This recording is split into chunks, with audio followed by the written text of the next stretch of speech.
नमस्कार दोस्तों, spark with in stories channel पर आपका स्वागत है। हमारा उद्देश्य है आपके अंदर छिपी प्रेरणा और ऊर्जा को जागृत करना। इस चैनल पर आपको मिलेंगी ऐसी कहानियां और प्रेरणादायक वीडियो जो आपको अपनी मंजिल तक पहुंचने के लिए हौसला देंगी।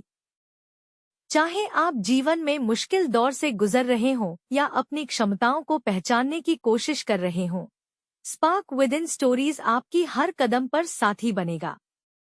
तो जुड़े हमारे साथ और चैनल को सब्सक्राइब करें ताकि आपसे कोई भी प्रेरणादायक कहानी छूट ना जाए।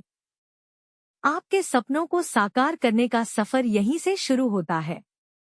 धन्यवाद। एक बार अर्जुन ने श्री कृष्ण से पूछा, हे माधव, क्या केवल पूजा पाठ और भक्ति से ही जीवन के सभी दुख समाप्त हो सकते हैं? श्री कृष्ण मुस्कुराए और बोले, अर्जुन, भक्ति का अर्थ केवल मंत्र जपना या पूजा करना नहीं है। जब कोई व्यक्ति केवल बाहरी पूजा पाठ में ही लगा रहता है और अपने कर्तव्यों को भूल जाता है, तो यह भी दुख का कारण बन सकता है।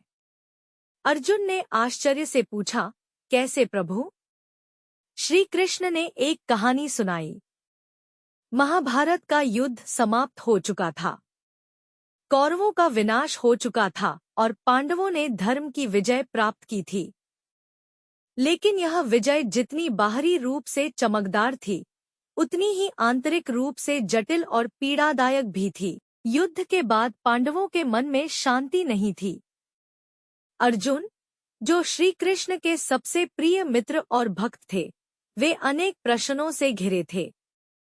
एक दिन जब द्वारका में श्री कृष्ण अपने ध्यानी मुद्रा में बैठे थे, अर्जुन ने उनके चरणों में बैठकर पूछा, हे माधव, आपने मुझे युद्ध के समय गीता का उपदेश दिया, जिससे मैं अपना धर्म समझ सका और अपना कर्तव्य निभा सका। लेकिन अब जब युद्ध समाप्त हो गया है, मुझे ऐसा लगता है कि जीवन का उद्देश्य अधूरा रह गया है। क्या धर्म केवल युद्ध में ही प्रकट होता है, या फिर शांति में भी उसका कोई स्थान है? श्री कृष्ण मुस्कुराए और बोले, धर्म केवल युद्ध या शांति तक सीमित नहीं है अर्जुन, धर्म जीवन के हर क्षण में विद्यमान है। आओ, मैं तुम्हें एक कथा सुनाता हूँ, जिससे तुम धर्म का वास्तविक स्वरूप समझ सकोगे। पहला अध्याय, राजा विभास की परीक्षा। प्राचीन काल में अवंती राज्य में राजा विभास का शासन था। वे अत्यंत धार्मिक, न्यायप्रिय और दयालु राजा थे। वे प्रतिदिन यज्ञ, दान और पूजा में लीन रहते थे और भगवान की आराधना को ही जीवन का अंतिम सत्य मानते थे। एक दिन नारद मुनि उनके दरबार में आए और बोले, हे राजन, आप धर्मशील हैं, लेकिन क्या आपने कभी सोचा है कि क्या केवल पूजा पाठ ही धर्म है? राजा विभास चकित होकर बोले, हे मुनिवर, यदि पूजा और यज्ञ धर्म नहीं है, तो फिर क्या धर्म है? नारद मुनि ने मुस्कुराकर कहा, आपको इसका उत्तर स्वयं खोजने होगा।